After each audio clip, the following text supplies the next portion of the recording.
After about 40 hours, I 100%ed Shadow X Sonic Generations. I got all the collectibles, beat every challenge with an S rank, and finished every boss fight on hard difficulty. So let's discuss if this re-release and new DLC expansion is worth the price.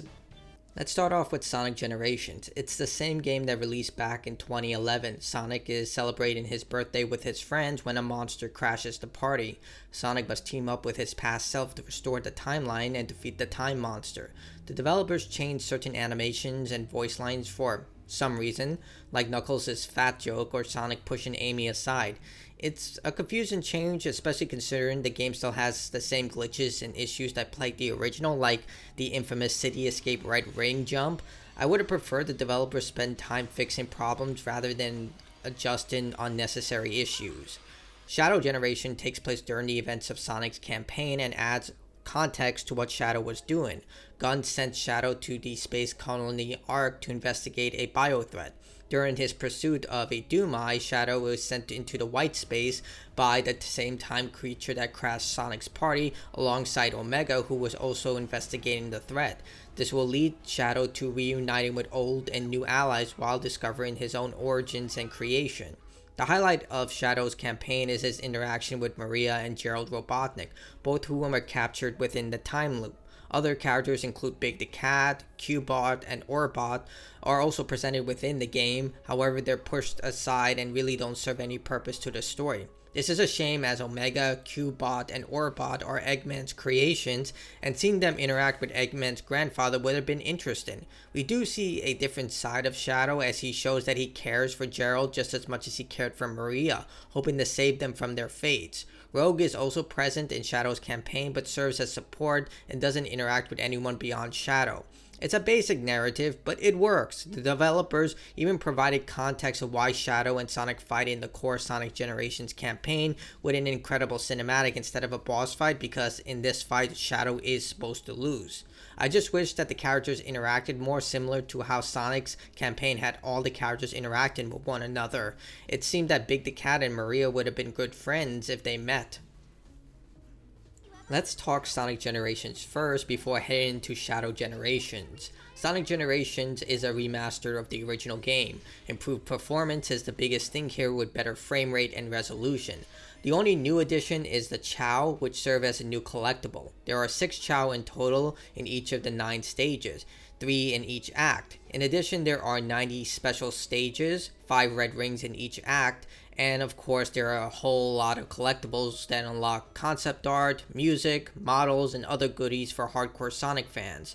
But it's the same game from 2011, with modern Sonic taking on 3D missions and classic Sonic running through retro designed levels. I did wish they included a reset checkpoint option for collecting red rings or Chow instead of having you do the entire stage if you happen to miss one of them and hit a secondary checkpoint. I do highly recommend that you do play Sonic Generations first, as the performance between Shadow and Sonic's campaign are dramatically different. Going from Shadow's campaign to Sonic will likely leave players handicapped, as those were the ideal controls for the time, but Shadow's new level of control simply outclasses Sonic's performance in every way. Sonic Generations is still a good game, but Shadow Generations is an extraordinary one. Shadow Generations takes place in the white space, a place where time doesn't exist, but unlike Sonic's version, this place is 3D. Shadow will explore 6 stages from his past, each with 2 acts, and face 4 bosses from Sonic's past games. The white space takes inspiration from Sonic Frontiers in its design, with various paths leading to each main level and filled with trials, chests, and other challenges. And like Sonic Generations, each time you complete an act, more colors are restored to the area. As you complete levels, you unlock more areas across the white space while obtaining new skills for Shadow, including a projectile called Doom Spears, which is like Chaos Spears, the ability to surf on water fittingly called Doom Surf, Doom Strike for launching and defeating tougher enemies and used as a platforming system, and the final ability called Doom Wings, which allows Shadow to glide, but only on one plane. You can't fly up, only for very exact situations. Shadow starts with Chaos Control, which can be charged by defeating enemies and used to stop time, including the game's level timer, for 5 seconds. As for the Doom Wings, they serve as Shadow's ultimate transformation, similar to a super form.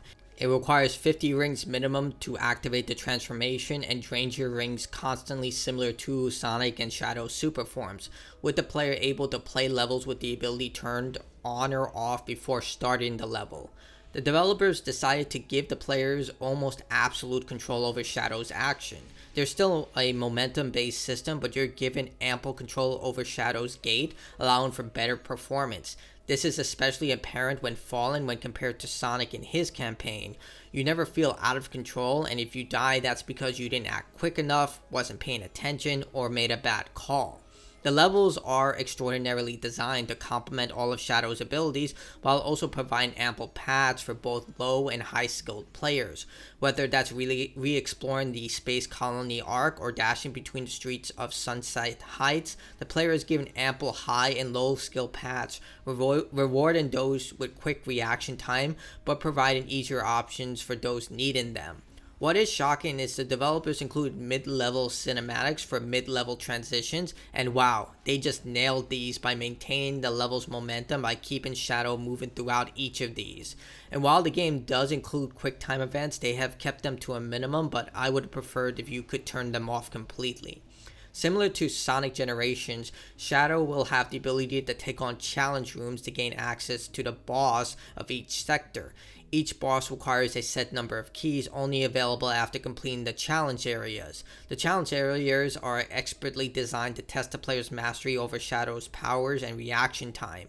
Harder options are made available after completing the game for both the challenge areas and the boss fights, with the white space taking on a red hue as a result.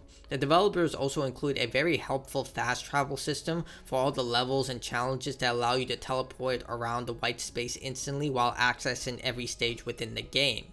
The boss fights are taken from past encounters from not only Shadow's life, but Sonic as well. As someone who's played Sonic games since the Sega Genesis, these boss fights are in a league of their own, combining active combat with something Sonic Frontiers attempted, but didn't get right. But here, the developers found the perfect balance. Every boss was an amazing thrill and a cinematic ride that, like the level design, rewards the player for taking chances with extra damage to the boss. The Bio-Lizard, the first boss fight, was unexpectedly incredible with multiple phases unique to this game, and the boss fights only get better from there. Usually I get annoyed with mid-boss cinematics, but here the developers found the perfect balance of length and anticipation. As always, the player is given a score at the end of each level, with challenge stages providing a timer for easier understanding of whether you'll get an S rank. And like Sonic Generations, you can change the musical score to any of the themes you've unlocked throughout the game.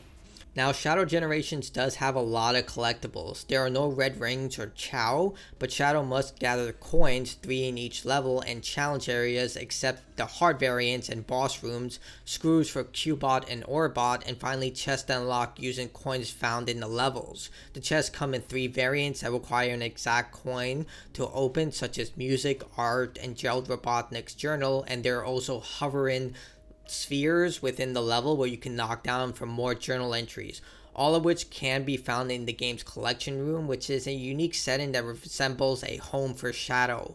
All of them are found in the white space, and chests are highlighted on the map once you've found them, but not the screws. With 80 of them in total, prepare for a lot of backtracking. I really wish they had a way to track these screws, but you're gonna have to bite the bullet and just locate them yourself. The chests are a neat idea and can become tedious towards the end because there are so many of them. I hope games like this would include some sort of tracking or radar system similar to Infamous from the PlayStation 3, where Cole could track the remaining shard fragments using a radar highlight, and without a guide it can become increasingly more problematic as there are 2 different settings of the world where chests can appear in one world but not the other. So I just wish there is an easier form of tracking collectibles in the future for Sonic games. If this is the future of Sonic games, then Sega has a bright future with this franchise, and I just really hope they don't pull another Sonic Forces. Sonic Generations is a good remaster, one of the best Sonic games ever made, and Shadow Generations is an absolute thrill ride that highlights everything Sega has learned from recent Sonic games and improved on them. The controls, boss fights, level design, all of this is peak Sonic and more. The only real issue is that there isn't more of it, and yes, I'm still annoyed there is no ice cap zone, but I can dismiss that, seeing how good this game is. Shadow Generations is one of the best Sonic games, not starring Sonic, and one of the best games I played this year. It's just straight up fun, it's enjoyable, and if you're a Sonic fan or even an adventure game fan, you need to play this. It's only $50, which really shocks me. Like, Sega could have sold this for $60 and I would have been happy for this. Regardless, if you love Sonic, if you love action games, this is a must buy. It's absolutely amazing.